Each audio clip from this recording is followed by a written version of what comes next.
આપ સર્વોને હેતપૂર્વક જય શ્રી સ્વામિનારાયણ। આજની સત્સંગ કથા વાર્તા નિજ મંદિર સાવરકુંડલા પવિત્ર ચાતુર્માસ વિશેષ। આજની સત્સંગ કથા વાર્તામાં આપણે ચરિત્ર કથા અંતર્ગત શ્રી ઘનશ્યામ બાળ પ્રભુની અદ્ભુત લીલા પ્રસંગની વાર્તા સાંભળશું। શ્રી ઘનશ્યામ મહારાજ એવી અદ્ભુત લીલા કરે કે કોઈના કળિયામાં જ ન આવે। એક દિવસે અયોધ્યા નગરીમાં સંધ્યાકાળ થયો ને માતા ભક્તિ દેવીના હૈયામાં ફાળ પડી, હાય રામ, આજે ઘનશ્યામ હજી ઘેર કેમ ન આવ્યા? ભાઈ રામ પ્રતાપ, ઘનશ્યામ ક્યાં છે? ત્યારે રામ પ્રતાપજીએ કહ્યું કે ઘનશ્યામ તો હરિ મંદિરમાં દર્શન કરતા હશે ને કાંતો ક્યાંક કથા સાંભળવા માટે બેસી ગયા હશે। તો હવે તું જલ્દી જા ને તપાસ કરી ઘનશ્યામને ઘેર બોલાવી લાવ। જો તો ઘોર અંધારું થતું જાય છે ને પુરમાં અસુરોનો ઉપદ્રવ પણ બહુ છે, માટે તું જલ્દીથી ઘનશ્યામને ઘેર લઈ આવ। હવે ઝટ જા ને ઘનશ્યામને શોધી લાવ। આમ ભક્તિ માતાએ અધીરાઈથી કહ્યું।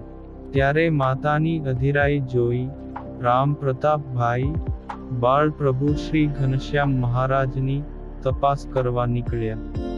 રામ પ્રતાપભાઈ તો સીધા પૌરાણિક સ્થાન હનુમાનગઢીએ ગયા।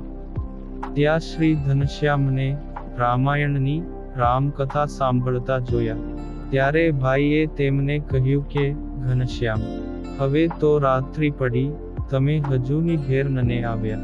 તે માતા ચિંતા કરે છે, માટે જલ્દી ચાલો। તમે અહીં ક્યારે આવ્યા?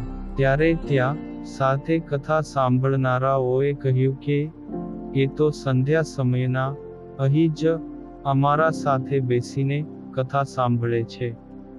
ત્યારે બાલ ઘનશ્યામે હસીને કહ્યું કે મોટા ભાઈ, તમે બીજા મંદિરે દર્શન કરીને પાછા અહીં આવો, ત્યાં આ કથા પ્રસંગ પણ પૂરો થઈ જશે। પછી આપણે બંને ભાઈ સાથે ચાલીશું। રામ પ્રતાપભાઈને એ વાત બરાબર લાગી।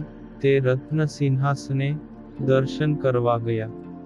ત્યાં પણ શ્રીમદ ભાગવતની કથા વંચાતી હતી। અન્ય ભક્તજનો સાથે બાલ ઘનશ્યામને પણ કથા સાંભળતા જોયા। ત્યારે ભાઈને તો આશ્ચર્ય ઘણું થયું કે ઘનશ્યામ તો હનુમાનગઢીએ હતા અને અહીં ક્યાંથી? રામ પ્રતાપભાઈએ એક જણને પૂછ્યું કે ઘનશ્યામ અહીં ક્યારના કથા સાંભળે છે? ત્યારે એણે કહ્યું કે મોટા ભાઈ, ઘનશ્યામ તો સંધ્યા સમયના અમારી સાથે જ કથા સાંભળે છે। રામ પ્રતાપભાઈ તો વિસ્મય પામતા થકા મનમાં વિચારે છે, જે મને આ સ્વપ્ન છે કે શું? મનમાં ને મનમાં વિચારતા રહ્યા ને પછી કહ્યું કે ઘનશ્યામ, ઘરે ચાલો, માતા વાટ જુએ છે।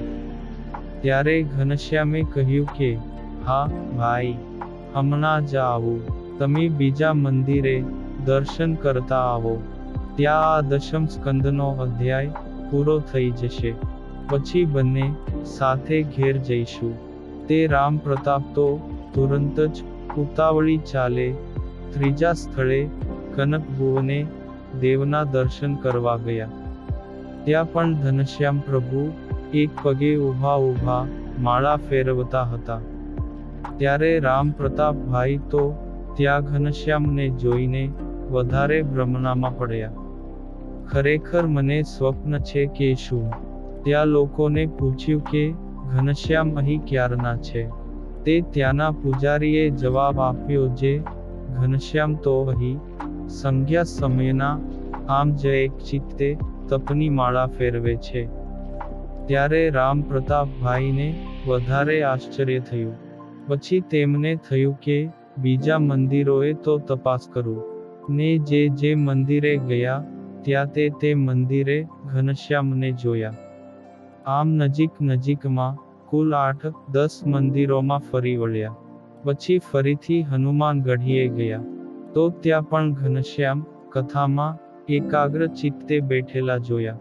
ત્યારે રામ પ્રતાપભાઈએ વિચાર કર્યો કે જેમ અક્રૂરજીને યમુનાના ધરામાં ભગવાન શ્રી કૃષ્ણે બહુ રૂપે દર્શન દીધા હતા, તેમ મને પણ આજે કૃપા કરીને ઘનશ્યામે અનેક રૂપે દર્શન દીધા. પછી ઘનશ્યામને મોટા ભાઈએ પુરુષોત્તમ નારાયણ જાણ્યા. રામ પ્રતાપભાઈને જોતા જ શ્રી ઘનશ્યામ ઊભા થયા ને કહ્યું કે ચાલો મોટા ભાઈ, હવે કથા પૂરી થઈ ગઈ છે. પછી બંને ભાઈઓ ચાલતા ઘેર આવ્યા. ઘેર આવતા વેંત ભક્તિ માતાએ શ્રી ઘનશ્યામને તો છાતી સરસા ચાંપી લીધા, ગાલે મીઠી ટાપલી મારી ને મીઠો ઠપકો દેવા લાગ્યા કે ઘનશ્યામ જુઓ, અહીં અયોધ્યામાં સાંજે વહેલા સર ઘરે આવતું રહેવું, મોડી રાત્રે ક્યાંય ન રોકાવું. જો 4 ઘડી રાત વીતી જતા તમે નહીં આવો તો ઘરમાં આવવા નહીં દઉં, પછી ઘરના બાર ઉઘડશે નહીં હો ને. એમ કહીને ઘનશ્યામને વાળું કરાવીને પલંગ ઉપર પોઢાડી દીધા. ઘનશ્યામ પ્રભુ પોઢી ગયા પછી કુટુંબીજનો પાસે રામ પ્રતાપભાઈએ ઘનશ્યામે બહુ સ્વરૂપે દર્શન દીધા તેવી વાત કરી. ને વાત સાંભળીને કુટુંબીજનો તો બહુ આશ્ચર્ય પામ્યા અને બધાએ ઘનશ્યામ પ્રભુને અવતારી પુરુષોત્તમ નારાયણ જાણ્યા. ત્યારે અંતર્યામી પ્રભુએ પણ મનમાં વિચાર્યું કે જો સહુ કુટુંબીજનો મને ભગવાન તરીકે ઓળખી જશે તો પુત્ર તરીકેનું માતા પિતાને તેમજ ભાઈ તરીકેનું ભાઈને સુખ નહીં મળી શકે. તેથી ઘનશ્યામે પોતાની માયા વિસ્તારી ને સૌ કોઈ દિવ્ય ભાવને તુરંત જ ભૂલી ગયા.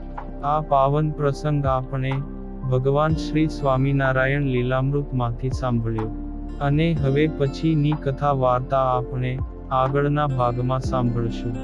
અત્યારે આપ સર્વોને ભાવથી જય શ્રી સ્વામિનારાયણ.